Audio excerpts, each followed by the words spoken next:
خواتین و حضرات، آداب عرض ہے۔ گلدستہ پروگرام لے کے میں اور پروفیسر نواب نقوی صاحب آپ کی خدمت میں حاضر ہیں۔ یہ وہ پروگرام ہے جس کے اندر ہم دشوار اشعار کو لیتے ہیں، سنتے ہیں اور اس کے اوپر پروفیسر نقوی صاحب ہم وضاحت کرتے ہیں۔ تو بغیر کسی تاخیر کے ہم چلتے ہیں پروفیسر نقوی صاحب کے پاس۔ آداب عرض ہے حضور والا۔ جی وعلیکم آداب۔ یہ اچھی آپ نے چیز نکال لی ہے، اس میں وہ کہتے ہیں کیا، رند کے رند رہے ہاتھ سے جنت نہ گئی۔ بالکل صحیح کہا، بالکل صحیح کہا۔ تو صاحب، غالب کا ایک شعر ہے جو اس سے اشارہ ملتا ہے کہ غالب کس سے کیا بات کرنے والا ہے، اور وہ پہلے سے ہی اپنے قاری کو آگاہ کر دیتا ہے کہ سنبھل جاؤ، یہ ہوگی بات۔ میں سمجھتا ہوں کہ کچھ ایسا ہی ہے، اور اگر میں غلط ہوں تو آپ میری بھی اصلاح کر دیجیے گا۔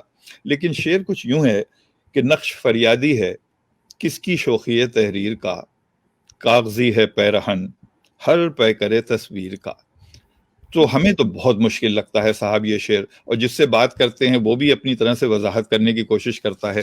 آپ سے درخواست یہ ہے کہ آپ اس کو ہمارے لیے آسان بنا کے اگر پیش کر دیں تو بڑی عنایت ہوگی۔ نوازش حسن صاحب، اصل میں بات یہ ہے کہ مشکل شعر کی وضاحت کرنا نسبتاً آسان ہوتا ہے، اچھا، اور آسان شعر کی وضاحت کرنا بہت مشکل ہوتا ہے۔ اچھی بات کہی ہے۔ اچھا، اب میں اس کی مثال دیتا ہوں۔ جی جی، اور میں آپ کے جو شعر آپ نے اس وقت پیش کیا ہے اس کی طرف آ جاؤں گا۔ مثال یہ ہے کہ فرض کیجئے ہم غالب کا کوئی آسان سا شعر لے لیتے ہیں، مثلاً آگے آتی تھی حال دل پہ ہنسی، اب کسی بات پر نہیں آتی۔ واہ! اب آپ یہ کسی عام آدمی کے سامنے پڑھیں گے، وہ فوراً شعر کا مطلب سمجھ جائے گا کہ شاعر جو ہے وہ کس کیفیت میں یا کس موڈ میں نظر آ رہا ہے۔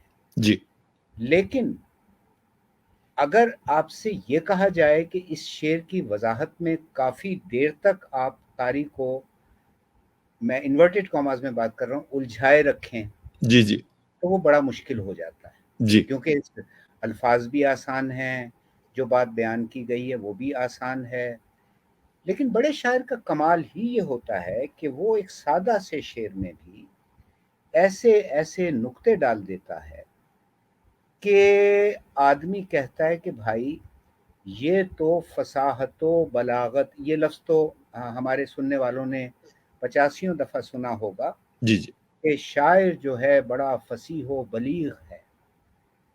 اب فصاحت کا مطلب ہوتا ہے آسان، اور بلاغت کا مطلب یہ ہوتا ہے کہ جس بات کے بہت سارے پہلو ہوں وہ بلیغ بات ہے۔ تو اب غالب کا یہ شعر جو بظاہر بڑا آسان لگ رہا ہے، اس کی تشریح کرنا اس لیے مشکل ہو جاتا ہے کہ وہ پہلو کہاں سے تلاش کریں۔ اب دیکھیے کہ ہمارے جو نقادان سخن ہیں انہوں نے کس طرح سے اس بات کی وضاحت کی ہے۔ میں آپ کے شعر کی طرف ابھی آتا ہوں۔ جی جی، انسان پر جب مصیبتیں پڑتی ہیں تو 4 کیفیات اس پہ طاری ہو سکتی ہیں، جی، 4 مختلف مراحل میں۔ پہلا مرحلہ یہ ہے کہ وہ تکلیفوں پر رونا دھونا، چیخنا چلانا شروع کر دیتا ہے۔ اس کے بعد یہ کیفیت آتی ہے کہ وہ ان کا عادی ہو جاتا ہے۔ رنج سے خوگر ہوا انسان تو مٹ جاتا ہے رنج، مشکلیں اس پر پڑی اتنی کہ آساں ہو گئیں۔ یہ سیکنڈ منزل، یہ دوسری منزل ہے۔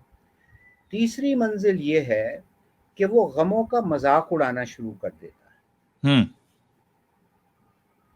اور چوتھی منزل اور آخری منزل یہ ہے کہ نہ اسے کسی غم کا غم ہوتا ہے، نہ کسی خوشی کی خوشی ہوتی ہے، بالکل سمن بکمن، خاموش، اور بالکل وہ ایک طرح سے فریز ہو جاتا ہے آدمی۔ یہ چوتھی اور آخری کیفیت ہے، کسی غم کا غم نہیں کسی۔ اب جب ہم غالب کے اس شعر کو پڑھتے ہیں جو بظاہر بہت آسان نظر آ رہا تھا، تو اس میں بہت سے نقطے جیسے کہ میں نے اب بیان کیے ہیں کہ 4 مراحل میں غم کے ساتھ نپٹا جاتا ہے۔ تو وہ کہتا ہے کہ آگے آتی تھی حال دل پہ ہنسی، یعنی اس نے شروع ہی تیسری منزل سے کیا کہ جب اس نے غموں کا مذاق اڑانا شروع کر دیا تھا۔ اور اس کے بعد اب کسی بات پر نہیں آتی، یعنی اب میں بالکل گمسم ہو گیا ہوں، اب نہ خوشی کی خوشی ہے نہ غم کا غم۔ اسی شعر کو تھوڑے سے لہجے کے اختلاف کے ساتھ میں پڑھتا ہوں تو معنی جو ہیں وہ کچھ اور ہو جائیں گے۔ جی آگے آتی تھی حال دل پہ ہنسی، ہوں اب کسی بات پر نہیں آتی۔ ہوں پہلے تو ہم ہنس لیا کرتے تھے نا حال ہوں دل پر، اب تو بات بے بات ہم ہنستے رہتے ہیں، اب کوئی ہمارے ہنسنے کے لیے کسی بات کی، کسی واقعے کی، کسی سانحے کی ضرورت نہیں رہی۔ اچھا، اب یہ دیکھیے کہ یہ آسان سا شعر جو ہے اس کی تشریح کرنا جو ہے وہ عام آدمی کے بس کا روگ نہیں تھا، بے شک لیکن جب ہم مشکل شعر پر آتے ہیں تو ہمارے لیے یہ آسانی پیدا ہو جاتی ہے، سمجھانے والے کے لیے، وضاحت کرنے والے کے لیے، تشریح کرنے والے کے لیے، کہ اس میں مشکل الفاظ ہوتے ہیں، مشکل تراکیب ہوتی ہیں، تلمیحات ہوتی ہیں۔ تلمیح کہتے ہیں کسی ایسے لفظ کو یا الفاظ کے مجموعے کو کہ جس میں کہ کوئی واقعہ، تاریخی واقعہ ہو یا فرضی واقعہ ہو یا کوئی مذہبی نوعیت کا واقعہ ہو، وہ اس میں، جیسے کوہ طور ہم کہتے ہیں تو ہمارے ذہن میں حضرت موسیٰ کا پوری کہانی جو ہے وہ بالکل سامنے، ایک پس منظر ہے اس کا۔ پس منظر۔ تو اب چونکہ مشکل شعر میں شاعر عام طور پر تلمیحات اور استعارے اور کنائے یہ استعمال کرتا ہے، اس لیے سمجھانے والے کے لیے کافی آسانی پیدا ہو جاتی ہے کہ اس کو وہ سمجھا سکے۔ اب آتے ہیں آپ کے شعر کی طرف۔ جی میں ایک گھونٹ ارے ایسا صاحب ایک کی کیا اچھا، شاید جوش صاحب کا جملہ تھا، وہ کہتے تھے کہ نہیں میں گھڑی رکھ کے نہیں پیتا، گھڑا رکھ ہاں کے بڑا، پیتا ہوں۔ بالکل یہ جگر صاحب کے ساتھ پیش آیا تھا واقعہ جی کہ ایک دن بیٹھے ہوئے تھے تو جوش صاحب جو ہیں وہ جگر صاحب کو آپ کو معلوم ہے کہ جگر صاحب جو ہیں وہ تو پھر منوں کے حساب سے پیتے تھے اور سٹیج پر بھی پیتے تھے، یہ اچھا جی یعنی ہاں اس میں یعنی کوئی میں ایگزیجریشن یا مبالغہ نہیں کر رہا ہوں، ان کے میں نے اپنے ایک انٹرویو میں بلکہ آپ کو بتایا تھا، میرے والد صاحب کے دوست تھے جگر جی صاحب، وہ بھی مراد آباد کے تھے اور ہمارے والد بھی مراد آباد کے تھے، تو میں 4-5 سال کا جب تھا تو جو جگر صاحب کو میں نے دیکھا بھی، یہیں کراچی آئے تھے کسی مشاعرے وغیرہ میں۔ بہرحال تو جگر صاحب اور جوش صاحب بیٹھے ہوئے تھے تو جوش صاحب نے سمجھانے کے انداز میں ان سے کہا کہ جگر دیکھو ہم تو گھڑی، اچھا جوش صاحب پابند بہت تھے اس بات کے کہ اچھا مغرب کے بعد میں شروع کرتے تھے اور صبح سے پہلے پہلے سب نشہ کافور ہو جاتا تھا، تو ہم تو گھڑی سامنے رکھ کر اور پیتے ہیں۔ تو جگر صاحب نے برجستہ جواب دیا، کہنے لگے کہ جوش صاحب آپ گھڑی سامنے رکھ کر پیتے ہیں، ہم گھڑا سامنے رکھ کر پیتے ہیں۔ بارہ کیا یہ ویسی واقعہ آپ نے ذکر کیا تو یاد آیا۔ عمدہ۔ اچھا، نقش فریادی ہے کس کی شوخی تحریر کا، نقش فریادی ہے، تصویر، کوئی بھی کوئی بھی صورت جو ہوتی ہے وہ نقش ہے، فارم کوئی ہو جائے۔ ہاں کارونگ بھی ہو سکتی ہے، کوئی تصویر ہو سکتی ہے، کوئی تحریر ہو سکتی ہے، وہ نقش ہے۔ ہوں فریادی، فریاد کرنے والا، شوخی تحریر، تحریر میں اپنی لکھنے میں کوئی ایسی شرارت یا شوخی پیدا کر دی جائے کہ جس سے دیکھنے والا، اگر وہ تصویر ہے تو دیکھنے والا، اگر وہ تحریر ہے تو پڑھنے والا جو ہے اس سے محظوظ بھی ہو اور متاثر بھی ہو۔ یہ جی شوخی تحریر کا مفہوم ہو گیا کہ تحریر کی شوخی۔ اب شوخی کا لفظ اتنا عام فہم ہے کہ میرا خیال ہے کہ بالکل ہمارے سننے والوں کو اس میں کوئی دشواری نہیں ہوگی۔ بالکل۔ نقش فریادی ہے کس کی شوخی تحریر کا، کاغذی ہے پیرہن ہر پے کرے تصویر کا، کاغذی یعنی کاغذ سے بنا ہوا یا کاغذ کی طرح نازک، کچھ بھی معنی آپ لے لیں۔ ہوں پیرہن کہتے ہیں لباس کو، جی لباس، پیکرے تصویر، مجسم تصویر، پوری تصویر، تصویر کا خاکہ، یہ پیکرے تصویر کہلائے۔ اچھا، غالب نے جب یہ، ایک تو یہ کہ ان کے دیوان کا پہلا شعر ہے یہ،